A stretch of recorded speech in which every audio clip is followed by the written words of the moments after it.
Hey everybody, Ketwolski here, checking in with another one of our hashtag Star Trek Discovery Discussions videos. Today we're going to be talking about what was good in the trailer. And this is, of course, from my perspective. A lot of people did comment on my previous video, Continuity for Losers, that I was just simply hating on it, and there was nothing that I enjoyed from it, and that I'm just a nerd raging fanboy that hates all things Trek, which is totally not true. So I do want to go ahead and talk about a few of the things that I actually did like in the trailer and showcase those things here today. But before we do that, I want to go ahead and address two of the biggest issues that I basically ran right into, warp-10'd myself into during the Continuity for Losers video. Okay, so the first one I want to go ahead and quickly address is that I called Spock the first officer of Christopher Pike when he was on board the Enterprise, and I obviously I forgot all about the fact that Majel Barrett was actually the first officer during that particular pilot / flashback episode. So I do apologize to everybody for that one, and I obviously apologize to the memory of Miss Barrett Roddenberry, and the large sweeping contribution she's had to the Star Trek universe is unmatched. I know her growing up. I knew her as Miss Kessler-Troy's mother, excuse me, and so I do apologize for that one. That was a huge error on my mistake there, so I do apologize for that. And the other one that I want to go ahead and say, this is a really tiny picture of the Enterprise for some reason, I don't know why, but I do want to go ahead and say that when I presented my timeline graphic, I had the very first date of 2250, talking about Robert April's first 5-year mission, but everyone pointed out to me that the Enterprise was actually launched in 2245, not 2250. The reason why I had the 2250 date on there was the numbers and the information that I was looking at was that obviously Kirk's mission was in 2265, and it said that Pike had 2, Robert April had 1 5-year, so I just simply subtracted 15 years from that, and that's where I got that date from, without looking too much into the details as to when the Enterprise was actually launched. So I apologize for that. That was a simple miscalculation and lack of detail checking on my part. So that obviously only implies that the ship was actually maybe had more than 1 5-year mission with Robert April, or maybe Pike had 3. I don't know. But there you go. I apologize for that one as well. Okay, so the first thing I want to go ahead and get into, the things that I liked, was James Fran? I'm going to say Fran. I don't know how it's pronounced. I'm sorry. His casting as Sarek, Spock's dad, Ambassador Sarek. I actually liked him in the trailer. I think he's got a good look to him. I think he's a very skilled actor. I actually think that in comparison to some of the other actors that were talking and doing things during the trailer, he was actually stand out to me. He definitely looks the part. He looks great with the ears. He looks great with the hair and the eyebrows. He looks great in this uniform here. And I'm just very excited to see his portrayal of Sarek. And it looks to me like he's going to have a very large role in this film in connections to Sonequa Martin Green's character. So I'm very excited for that. I think it's going to be great. Yeah, I'm just super excited. I think he did a really great job in the trailer, and you know, his overtones and stuff like that. If you guys haven't watched my Redux trailer version of it, I actually use a lot of his lines in the trailer because I think he just did a great job. I think he was just doing a really well job there, and so, you know, I'm excited to really see what the rest of his character is going to be like, because Sarek has always been kind of an enigma's character inside of Star Trek. We know that he's an ambassador. We know he had that appearance on TNG where he was kind of losing his mind a little bit, and then, you know, he's obviously hanging around with the TOS crew a lot and in their movies a lot. But he's always been kind of a background character, but you always got the feeling that there was a lot more going on with Sarek. Like, Sarek did a lot of things, and, you know, being able to explore a little bit more about this mysterious character that we all know about, but we don't know too much about, I think is going to be a lot of fun, and I think they picked a great actor in order to explore that, so I'm very excited for that. Okay, so the next thing I want to talk about, which I did touch on my trailer breakdown video, which is the warp bubble effect. I know this seems really simple, and like I said, the effect didn't look too polished off, that's my personal opinion, but I loved the fact that it had more of a warp bubble-like effect to it, which kept it in line with the Star Trek Beyond thing. Now, the warp effect, you know, it changes constantly. Every single iteration of Star Trek has a different kind of version of what the warp effect looks like, so breaking the supposed continuity on that, I don't know if there is a continuity on the warp effect. In fact, it is possible that you could easily argue that away, saying that every single warp drive creates a different variation on a warp effect, and that's just why every single one of them looks a little different. They all look kind of the same, but they all also look kind of different. So I like the effect. I think it's going to be really cool to see that. Obviously, again, we saw this in Star Trek Beyond, and I think everybody universally loved the way that warp bubble effect looked. So I'm very excited about looking at that on the small screen on a more consistent basis. Okay, Okay, so the next thing I want to go ahead and say is Michelle Yeoh. Is it Yeoh or Yo? People were correcting me saying that it's just Yo, but I thought it was Yeoh, so I apologize again for mispronouncing her name. I think she's a phenomenal actress, and I cannot wait to see what she has to do on this show. We only got a very small glimpse of what she's going to be doing from the trailer. My fear is that she'll die in the pilot episode, and this ship, the Shenzhou, will actually get destroyed, and then that's how Commander Berman gets in charge of the Discovery and stuff like that. So I hope that's not what happens. I hope Michelle Yeoh winds up actually continuing on throughout the show and actually has a much larger impact on the not only the overall plot, but Sonequa Martin Green's character as well. I think she's a great, phenomenal actress. And when I heard that she was cast, she was probably, I think, one of the first casts, like official casting announcements that CBS made was her. And when that happened, I went through the roof. I was ecstatic about it. And I've talked about that in previous videos. I think she's like I said it 4 times already. She's a phenomenal actress, and I think putting her inside the captain's chair as a much older and wiser captain to what is obviously the younger, brash, more energetic Sonequa Martin Green character, I think that those two are going to have a really great dynamic. So I'm super excited to see how that continues to unfold throughout the season. Okay, so here we go with this guy or gal or thing. I don't know. I talked about this in my trailer breakdown video. This was probably my favorite part of the trailer. Was this? I was calling it an android. I just assumed that it was going to be like a prequel android. It could also just be like a robot. It could be a cyborg. It could be, I have no idea. I'm super excited to see what this character does in the show. I love the look and design of it. I like the fact that it's got like this cool, like little, like, I don't know, like weird circular half circle head.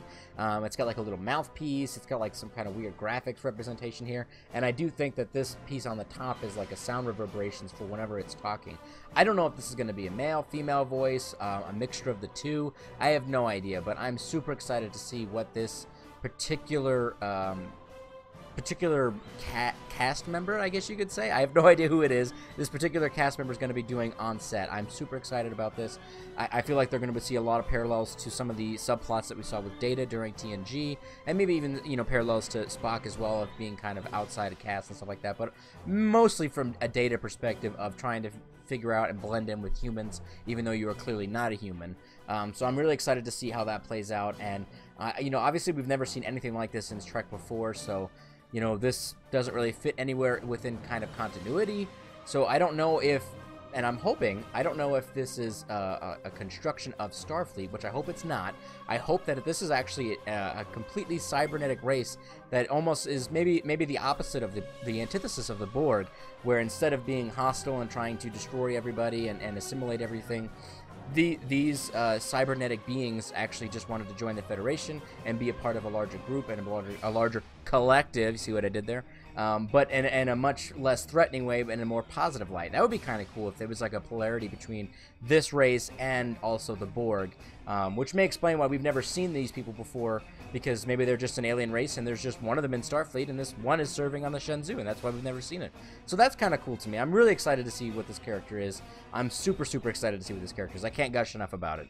And I do want to go ahead and say that this right here, the Klingon sarcophagus, I'm just baffled as to who's in there, why they were in there, and the looks of it, to me, I think are awesome. A lot of people were criticizing the way that the Klingons look. They look kind of very fancy. They looked rather very flamboyant is the term I'm going to use. I didn't mind that so much. I feel like it's just an older style, or maybe even a ceremonial dress from back in the day. I wasn't too negative on this. I didn't think it was that big of a deal. Other people did, but you know, to each his own. But this sarcophagus is the most interesting piece to me. You can clearly see that it is a Klingon's head right here. What's even more interesting is that this head looks almost a little bit different. The design here looks different than that of the actual Klingon standing off to the side here. So I'm just wondering who this is. A lot of people are saying, well, it's Kahless, it's Kahless. I hope it's not Kahless. I hope it's a different Klingon that we get to deal with, and we just get to kind of explore that. So this is obviously going to be the big mystery of what's going on in the inside of the pilot episode, and the reverberations and the effects of it are going to be felt probably throughout the rest of the season. So I'm very excited for this. This is probably the most tantalizing thing that's kind of getting my palate wet of, like, what the hell is going on here, what's going on in this plot, and who the hell is inside this sarcophagus, and why were they in this ship out in the edge of Federation space? What the hell's going on? So I'm very, very, very excited for that. Okay, and the last thing I want to go ahead and touch on is this really awesome looking friggin' spacesuit. Technologically speaking, it's definitely more advanced than anything we've seen from this particular era, but you know, it looks fucking awesome. And when Sonequa Martin Green's character activates the suit and it takes off into, you know, into like the little nebula that you see behind her, that asteroid field that you see behind her there, no doubt looking for this Klingon sarcophagus ship, it looks awesome, and I think it looks really cool. I love the blue kind of lights that are coming off of it. I love the angular design. It reminds me very much of like a Mass Effect style look to it, with also like the big dome head that's got a little bit more of like a like an Alien Covenant kind of look to it, with a little bit of Star Trek flair. So I'm excited for this suit, even though, like I said, it's more advanced than what we've seen before, but we don't know the story behind this suit right now. This could be anything. This could be something that maybe that weird android race built for them, or maybe they picked this up along their journey and they just slapped a Starfleet sticker on it and now it's zipping around with them and it's the best thing ever. I don't know, but I'm very excited for this as well. So I'm super, you know, and to see how this actually blends in with the storyline and stuff like that, because we did see a part in the trailer where it looked like Sonequa Martin Green and an unknown Klingon threat was standing on the hull of a ship, and like the individual like lurched at her with like some kind of weird futuristic bat'leth looking thing. So I'm curious to see what the combat abilities of this thing is, or if it's just more of like she just activates the boosters and gets the hell out of there. So I'm excited for this. I think it's going to be fun, nice little piece of technology to use in the show. I hope they use it correctly and wisely, and they don't just have it as like a silly prop or something like that. So that's just another thing I'm very excited for inside of the show. Okay, so that wraps up today's discussion video. Like I said, this was just to address the fact that people were saying I did not like anything in the new Star Trek, and that's not true at all. I definitely went a little bit off the rails. I think maybe I was being a little too harsh on the show during my Canon is for Losers video. But I was just kind of, my ass was chapped off after that trailer, and there was just so many things in there that were bothering the shit out of me, and that I made a video that was a little bit of a rant. But I do want people to understand that I love Star Trek. I've loved it since I was a kid. I'm going to continue loving Star Trek, and I am going to watch the new show, whether it's good or bad. I'm going to watch it and watch all of it because, you know, bottom line is the biggest thing that I'm really excited for is the fact that we are getting more Star Trek. And more Star Trek is good, because that means that there's opportunity for the show to potentially pop off and be really great, and that means we're going to get more shows, more games, more movies, more books, more comics, and it just continues to expand the universe and keeps the universe alive. So having it on the small screen, I think, is the home of Star Trek. I think it's had a lot of success on the big screen, but the small screen is the home of Star Trek. That's where it started, and that's where it earned a lot of its chops with DS9, TNG, and Voyager, and even Enterprise for what it was worth. So I'm excited to see what we get. I'm still very excited to see what the show is going to be about. Obviously, we barely got a teaser, and I kind of eviscerated it a little bit based off of the things that I was seeing in it. And I do say that I was probably being a little bit too harsh on the show overall, and I do need to give it a fair shake, and which I intend on doing. My ass definitely got chapped up a bit, and I ranted and raved a little bit about it. But I hope that this video and what I'm talking about, my little monologue right now, is showcasing the fact that I don't just hate the show because it exists. I want it to be really good, and I want us to get more than just this show. I would love a Shenzhou spinoff with a Discovery show going on, and maybe even a Klingon theme show, or a Section 31 show, or there's so many different kinds of shows that we could possibly get in the universe. So I'm very excited to see what they do, and hopefully it is really good. Hopefully my issues were simply nitpick issues, and when we actually get into the show and actually see the series itself and kind of as it's unfolding, that we just get wrapped up into the storyline and wrapped up into what we're seeing, that the issues and the continuity errors and all these other problems, they just kind of fall off to the wayside, because everyone's sitting there saying, well, you know what, the show's really good, and I can look past the fact that they changed so much, because the fact the show is so well done, so well written, so well acted, and that it's really engaging, and it's only benefiting Star Trek, whether or not it's hurting the continuity of what we know from the past. So anyways, guys and gals, I hope that you enjoyed this video. Please throw a like and a subscribe up on YouTube. Please follow me on Twitter at RealKetwolski, and follow me on Facebook at facebook.com/RealKetwolski. And I will see all of you next time. Live long and prosper, my Trekkies.